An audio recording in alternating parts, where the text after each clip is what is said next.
is News Channel 4 at 11. The gift of family on this Thanksgiving. Children separated from one another, abandoned, orphaned, find a place to call home after a remarkable journey. But first, frightening moments at a time of celebration for spectators at the Thanksgiving Day Parade. Good evening, everyone. Chuck and Sue are off. A wicked wind blew in big trouble at Macy's Thanksgiving Day Parade, and tonight 4 people are recovering from injuries. Darby Mullaney tells us what happened. What was supposed to be a festive event turned into a shocking nightmare for spectators along the parade route. 1, 2, 3. Emergency workers rushed 3 women and 1 man to hospitals after the bizarre accident. Strong winds blew the Cat in the Hat balloon into a lamppost at 72nd Street and Central Park West, knocking off an iron light section which fell onto the crowd below. Hit right into the light post 4.5 foot sheet, light post fell right down. Dr. Seuss blew went out of control. The arm landed about 10 feet in back of us on top of all the people. You just heard a lot of people yelling and screaming and, a lot of commotion at that point in time. Ambulances rushed Janet Keating and Jay Aykroyd of Manhattan to the hospital, where they were treated for bruises and released. 2 others were taken to St. Luke's. 44-year-old Maria Classi of Pearl River and Kathy Carana both suffered serious head injuries. For dozens of others, it was a frighteningly close call. First thing I did was cover my head and try to move out of the way, but it hit me on my foot, just a little piece of it. Throughout the parade, winds gusting up to 40 miles per hour wreaked havoc. At least 3 balloons had to be pulled because the wind damaged them. Parade officials ordered volunteers to keep the remaining balloons, including Spider-Man, as low to the ground as possible to avoid any more repeats of the terror that made this Thanksgiving Day parade one that hundreds of people will never forget. Of the 4 who were injured, 32-year-old Kathy Carana of Manhattan was the most seriously hurt. She remains in the intensive care unit at St. Luke's, listed in critical condition. On the west side, Darby Mullaney, News Channel 4. Well, the family of another victim, Maria Classi, said they expected her to be discharged from the hospital tonight. Apart from that trouble, the parade was considered a success. A bit later, we'll bring you the sights and sounds witnessed by the hundreds of thousands who lined the route. Today's high winds also knocked down power lines and trees, causing power outages throughout our area.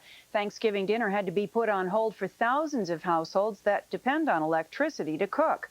At this hour, utilities in New York, New Jersey, and Connecticut say power has been restored to almost all customers.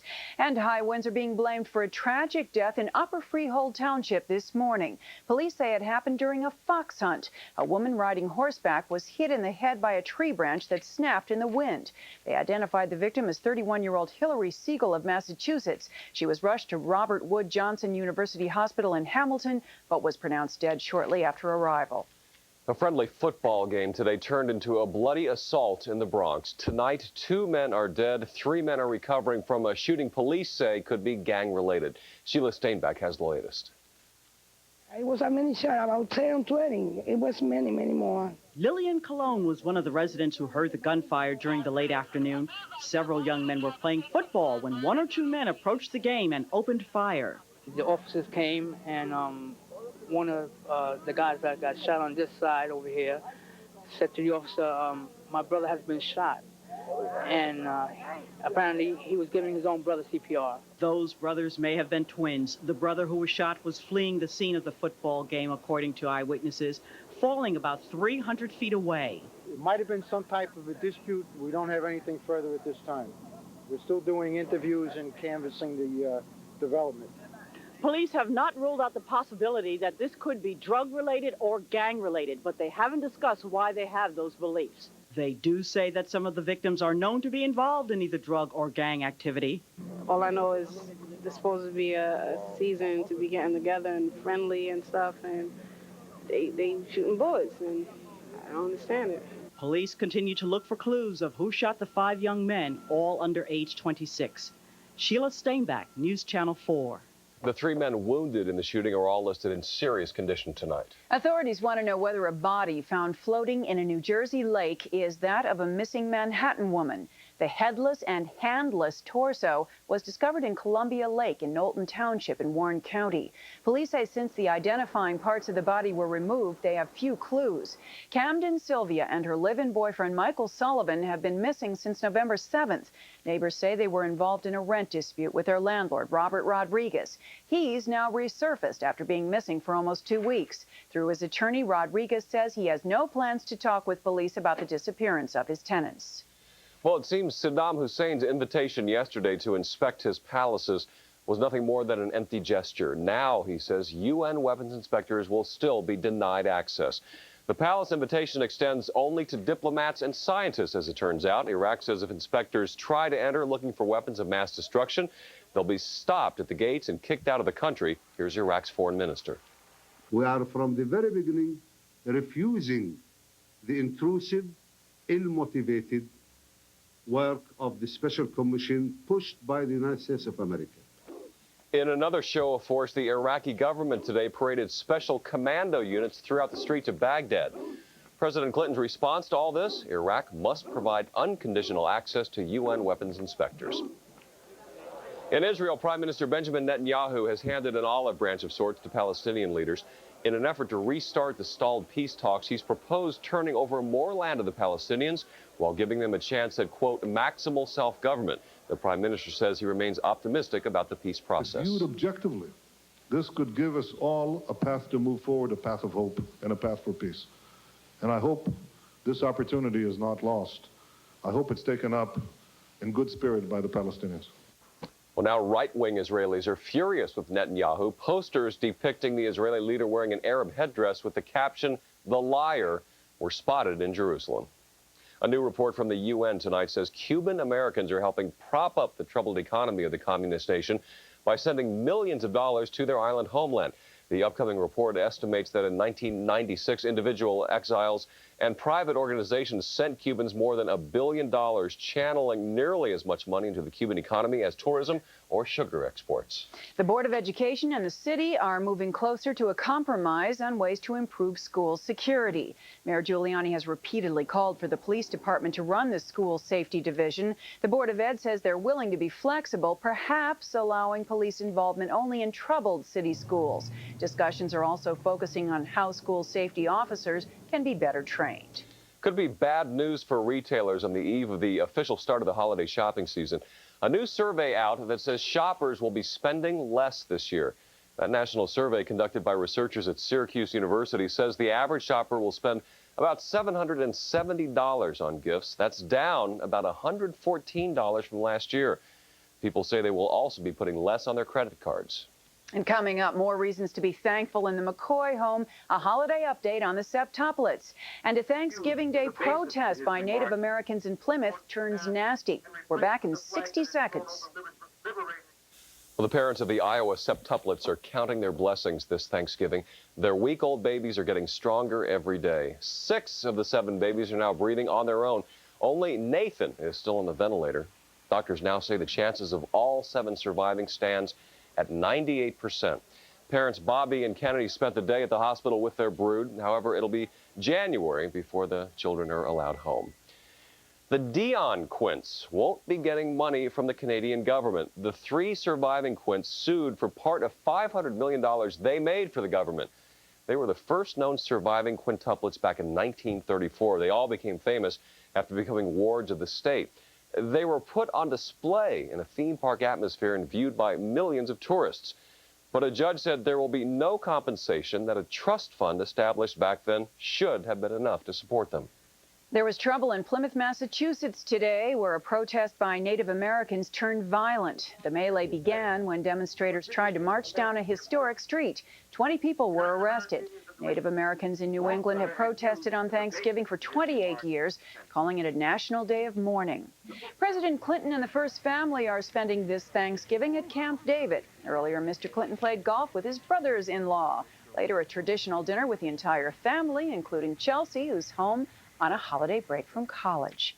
And in Bosnia, 8,000 American peacekeeping troops were treated to a holiday feast. NATO ordered up about 8,000 pounds of turkey, 3,000 pounds of ham, 2,000 gallons of gravy, and about 2,500 pumpkin pies. The troops are scheduled to finish their mission in June. Well, Thanksgiving just wouldn't be Thanksgiving in New York without the Macy's Day Parade. Though high winds made for some trouble early on, as we told you earlier, the spectacle thrilled thousands along the parade route and millions more on television. Carol Ann Riddell was there. The 71st annual Macy's Thanksgiving Day Parade made its way through the concrete canyons this morning, battling strong winds, but delighting the crowds nonetheless. What balloon is your favorite here? Pink Panther. Why? Because because he has 2 on in his underwear. The 2.5-mile parade route kicked off on the Upper West Side and ended in Herald Square. Throughout the day, balloon handlers struggled with gusting winds. It's really heavy. It gives you a workout, you know what I mean? You enjoying it? Yeah, I'm enjoying it a lot. All right. I like the Alta balloon and the Big Bird balloon because they almost fell on us. The parade included more than a dozen giant helium balloons. Add to that floats, marching bands, clowns, and you've got the makings of a magical morning despite the chill in the air. Have you ever seen anything as big as these balloons? No. They're huge, aren't they? Yes. How big are they? Giant. This is awesome. What a feeling. My son played trumpet in the band. Here's his picture. Lance Barnett. So you came from Indiana to the parade? Elkhart, Indiana. Been here since 6 o'clock to get a good spot. Are you enjoying it? Having a blast. With the Macy's parade now over, the holiday season has officially begun. And believe it or not, work on next year's parade starts almost immediately. On the parade route, Carol Ann Riddell, News Channel 4. Well, some of the key contributions in the parade were made by 4,000 Macy's volunteers. They helped make it all happen as dancers, clowns, balloon handlers, and escorts. Coming up next, is the weather going to be good enough to get outside and work off that Thanksgiving feast? Joe Whitty has the answer. Plus, pictures of an incredible emergency landing and a special holiday in Connecticut. A family opens their home to 5 children, but how they got there is quite remarkable. And a bit later, stuck in the jaws of a jaguar. The kid and the statue. The story coming up.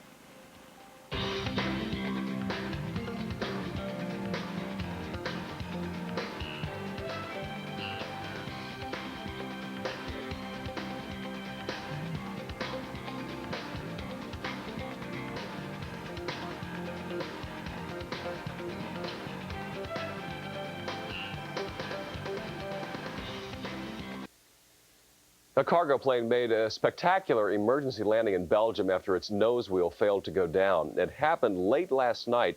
The cargo plane coming from England was forced to make an emergency landing after its undercarriage failed. The pilot pulled off a textbook crash landing and a shower of sparks as emergency vehicles stood by. Crew members walked out of the plane, all of them without a scratch. For the 15th year, Holy Apostle Soup Kitchen opened its doors and its heart for Thanksgiving Day dinner. Volunteers worked elbow to elbow as they dished out the traditional meals. Nearly 1,200 were expected today. Since 1982, the program has served more than 3.25 million meals. Their only requirement is need and hunger. A Connecticut couple always wanted a big family. This Thanksgiving, they got their wish, and 5 children abandoned in their homeland have a new home in America. Michael Hill has the story you'll see only on News Channel 4. Lord, we gather here today to give you thanks. The Kuzliks have a lot to be thankful for this year. 5 Hungarian children have a new home and new parents. It happened after Ron and Linda Kuzlik had been told it would take a long time to adopt American children. They looked to the East Block, saw 2 young girls, but then their attorney showed them a picture of the girl's brother. I commented on how handsome he was, and my attorney said, well, he's the brother of the 2 that you want. And I said, there's 3, and she said, no, there's 5. And I said, well, what's going to happen to the others? And she said, well, nobody in their right mind is going to take 5 children, so we've already arranged to have them, split up, and we're trying to find homes for all of them. I was quite crushed. The Kuzliks say the 5 children have been abandoned, separated, and put in different orphanages. I said to my husband, can't we possibly take them? And he said, Linda, he said, there's no way. No Way found a way through Linda's big heart at first. I said, we're taking all 5. My husband's mouth dropped. But then Ron came around. Whatever it takes to keep these kids together. It's the right thing to do, not to split them up. They've been through so much in their short lives, and to split them up would be just totally unconscionable. Last Thanksgiving, instead of feasting, Ron and Linda went to the orphanage in Hungary to meet and bond with the 5 children. Linda then wanted to take home all 52 children in the orphanage. You're all very, very special to us. In May, the Kuzlicks brought home their 5 children. The Kuzlicks live in this 3-bedroom house here in Stamford, but soon the Exchange Club here will help them expand. So what apparently is a very loving home will become a more comfortable home. The Kuzlicks say they make it by determination, faith, and the generosity of relatives, neighbors, and complete strangers who leave food and clothes on the doorstep. In Stamford, Michael Hill, News Channel 4. And the Kuzlicks say today if they had to do it all over again, they wouldn't hesitate to adopt the 5 children. Beautiful story. Well, tonight, climatologists predict 1997 will go down as the hottest year on record. Britain's Hadley Center for Climate Prediction and Research says temperatures this year got a boost from the warm ocean current known as El Nino. Experts predict global temperatures will rise by 4.5 degrees over the next century. They warn of coastal flooding that would affect 200 million people worldwide by 2080 if nothing is done. Janice Huff's off today. Joe Woody is filling in On with, that note. a little gloom and doom there. Yes, we had to worry about a few temperatures one way or the other, right? Around the region. The long range. Yeah, for the long century. range. Well, let's take a look. In fact, what is this global warming about? I've got a graph for you showing the temperature for the globe over the past 100 years, going back to 1890 all the way up to 1997. The global temperature has warmed up almost 1 full degree. Is it a natural variation, or is it indeed man's altering the atmosphere and global warming? We'll have to track this much closer in years to come. Meanwhile, let's take a look at what's going on right now outside. We've got some clouds overhead. It's 40 degrees at the present time. How about that wind? Has it let up? Yes, there's some welcome news here. The wind has finally quieted down. Only 5 miles an hour. We had a peak wind in Central Park of 43 miles an hour about 10 o'clock this morning. You know why they had problems with those umbrellas, or with those balloons, rather. Barometer now 30.16 and holding steady. High today was 49 degrees. We've not gotten up to the record. The record was much warmer than that. It was way up into the 70s, and we've been as cold as 12 degrees way back in 1932. What about the rest of the country? What's going on? Basically, we find ourselves with clouds off to the west, moving this way. The winds peaked at 52 miles an hour at LaGuardia, with clouds moving overhead, the high pressure moving in. The winds have quieted down considerably, but you can see those clouds coming out of the midsection of the country, sliding over the tri-state area. Underneath those clouds, rain, some of it heavy, back down through Texas area. All this sliding this way ever so slowly. We'll see milder air moving this way. With that, a chance of showers way up in the Boston area, 42 degrees by the afternoon, and down to the south. Dallas, raining for travels, and Miami, nice and warm and sunny at 82 degrees. Forecast then goes like this. We'll find ourselves tonight with increasing clouds, cooler temperatures, definitely frost in the suburbs. And tonight, we'll find increasing clouds, bringing us a chance of cloudy skies tomorrow for sure. 9 p.m. temperature close to 40 degrees. And then tomorrow afternoon, a chance of a few scattered showers. We're going to dry things out a little more than what we were thinking about earlier. A quick look at the 5-day forecast for the weekend says basically sunny at 52 on Saturday. Sunday, dry but cloudy. Next chance of showers not really until Monday. So, yes, you have a chance to jog twice around the reservoir to work off all that turkey. Jim, we'll see you on the reservoir. Michelle, you too. Thanks. Don't hold your breath, Jim. All right, thank you very much. Is you watching football today? Come on, it's the law, Michelle. It's Thanksgiving Day. That means football on television. And Giants fans didn't even play, but they have a reason to be thankful. And the patriarch of the Jets family makes a rare public appearance. Glenn Walker has sports coming up. He came to get autographs from NFL players. Instead, he got in a whole lot of trouble. In Jacksonville, Florida, curiosity didn't get the cat. It got 9-year-old Andy Wilkinson. Seems Andy put his head in the mouth of the Jaguar statue. Why, we don't know. What we do know, Andy's head got stuck. Rescue teams had to be called in. A steady hand and a file did the trick, and Andy was freed. A little shaken up, but no worse for the wear. He got the Jaguar's tooth as a souvenir, as well as a lesson in life. Never stick your head where it doesn't belong. good advice for all of us, isn't it? I know why he stuck his head in there, because it was there. It was there. He had to do it. Good answer, Jim.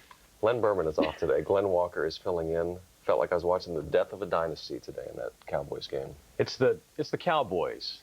There's not a lot of sympathy around here. Not for me. For those guys. All right. Well, both the Jets and the Giants, they give thanks today for being in first place, but the Giants are even more grateful to the Tennessee Oilers. Remember the team that embarrassed Big Blue back on November 9th? Well, today they helped the Giants by embarrassing the Cowboys. Bad omen. Before the opening whistle, Cowboys quarterback Troy Aikman came down with back spasms. He played but suffered through a subpar performance. On the Cowboys' first possession, Aikman picked off by Marcus Robertson. Aikman would be picked off twice in the first quarter, and the Oilers took advantage, jumping out to a 14-0 lead. Now, late in the second, Robertson was in the right place at the right time again, picking up this Eric Bjornsson fumble. He returns at 42 yards for the touchdown, Tennessee taking a 24-7 lead. To the third quarter, the Cowboys reduced the deficit to 24-14. Aikman connecting with Michael Irvin on this pretty 37-yard hookup. But in the fourth, Sherman Williams would fumble as he was about to bring the Cowboys within 6 points. The Cowboys' fifth turnover. The Oilers might have left Houston, but today they were the best team in Texas, dealing a serious blow to the Cowboys' postseason hopes. I would think that realistically it's a real long shot right now for this football team. I mean, I think you all know that. I don't need to stand here and tell you that. You know, we're going to do what we can to win the next three. Now in the early game, heavily favored Detroit hosting Chicago, and this one was the Barry Sanders show. In the second quarter, Detroit down 10. Lions call the draw play. Check it out. The guy is unbelievable. That's a 40-yard touchdown run, 20-17. Bears still led it at the half. Third quarter, Lions up by 7. Sanders again, 25 yards, opening up a 14-point lead for the Lions. And he didn't stop there. We pick it up now in the fourth. This time another handoff, and this time a 15-yard scoring run.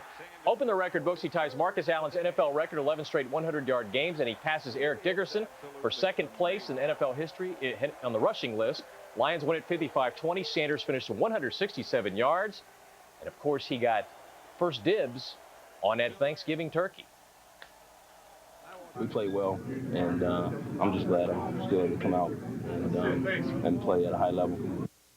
Now to some baseball news. Pat Kelly, released by the Yankees, has signed a minor league deal with the Toronto Blue Jays. The second baseman's finest moment of his 7 years in pinstripes happened at Toronto Sky Dome on the final Friday night of the '95 season. Kelly's top of the ninth homer sent the Yankees on their way to the playoffs as the American League's wild card team. Unfortunately, shoulder problems plagued Kelly the past 2 seasons, but now he gets a new start with the Blue Jays. College basketball, St. John's and Hofstra are spending their holiday playing hoops in the Puerto Rican shootout. The Red Storm versus American U. Here's how the first half ended. Colin Charles, the inbounds of Felipe Lopez. Lopez, a T-My 23. St. John's up 4 at the intermission, which is what you're looking at there. In the second half, Fran Fraschil's squad was pulling away. Freshman Ronald Artest chipped in with 22. The Red Storm rolled 93-81. They advanced to Friday's semifinal. Later, it was the Flying Dutchman taking on 19th-ranked Louisville, and Hofstra proved to be pesky. Dwayne Posey on the follow. Louisville would only lead by 3 entering the fourth quarter.